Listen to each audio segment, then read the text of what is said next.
Hi everybody, my name is Mark Murphy from Dingle Cookery School here in the southwest of Ireland. Today we're going to make one of our favourite desserts here at the Cookery School, and what it is, it's an apple cake.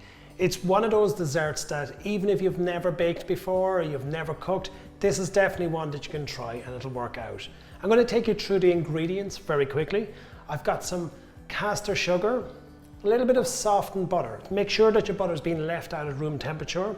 Some self-raising flour, some eggs, a little bit of milk, some apples, and then for the topping we're going to use a little bit of brown sugar and some flaked almonds. So a really, really easy one to make. And what we're going to start off with, we're going to start off with the butter itself. Just pop it into your bowl. We're going to add in our sugar. Now, what we're going to do here is we're just going to cream it, and that really means just mashing it together. So that's why your butter needs to be nice and soft. You'll see after maybe just about a minute, this is all going to come together. And the good thing about this dessert is if you add in the wrong ingredient at the wrong time, it's still going to work out. But we've been serving it here for the last few years at Dingle Cookery School, and it really is a favourite with everybody.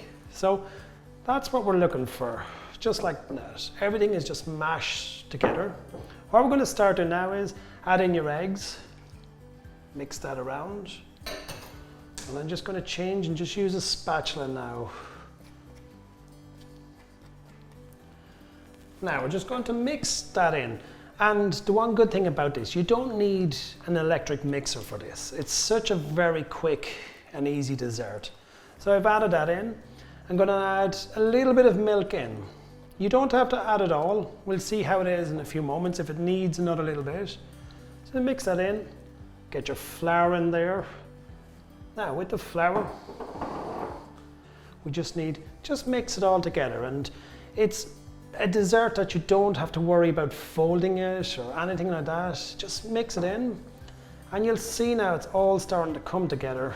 We'll add a tiny bit more milk, just seems a little dry, and then we're going to add in our apples. Now the apples I've used here, we call them here cooking apples or Bramley apples, but feel free to use a nice pear as well if you want, or feel free to add some blueberries or a little bit of cinnamon.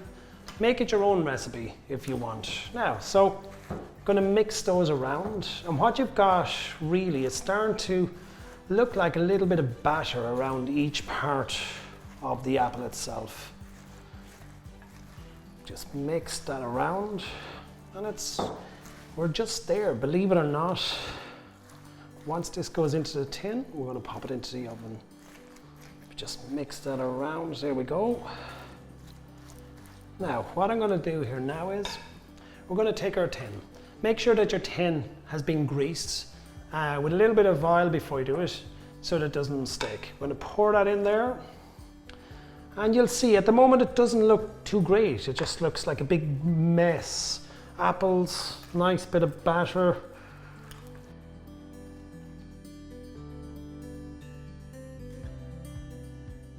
Now just sort of mash that all down. Just make it fit into your tin. It's nice and even. We've one last thing to do before it goes into the oven. And what that is, we're just going to add a little topping to it. So what the topping is, it's a bit of brown sugar and flaked almonds. Just pick it up and sprinkle that around it. It's going to give it a lovely glaze as well, but a little crunch with the almonds. And there you have it before it goes into the oven.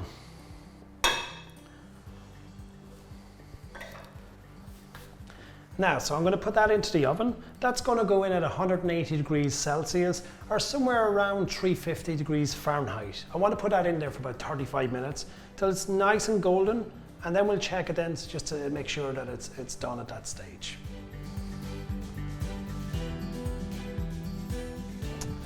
And there we go. Look at our apple cake, just ready to go. Oh, so tasty. I'm going to just cut a slice of that. Serve it with a little bit of cream. So I think we'll take a nice big slice and maybe we'll go there. Definitely one that's going to be a favorite on your table every time. Look at that, isn't that amazing? Now, to serve it, I'm just going to pour a little bit of cream over it. And you could serve it with a little bit of ice cream if you really wanted as well. A little bit of mint, and there we go.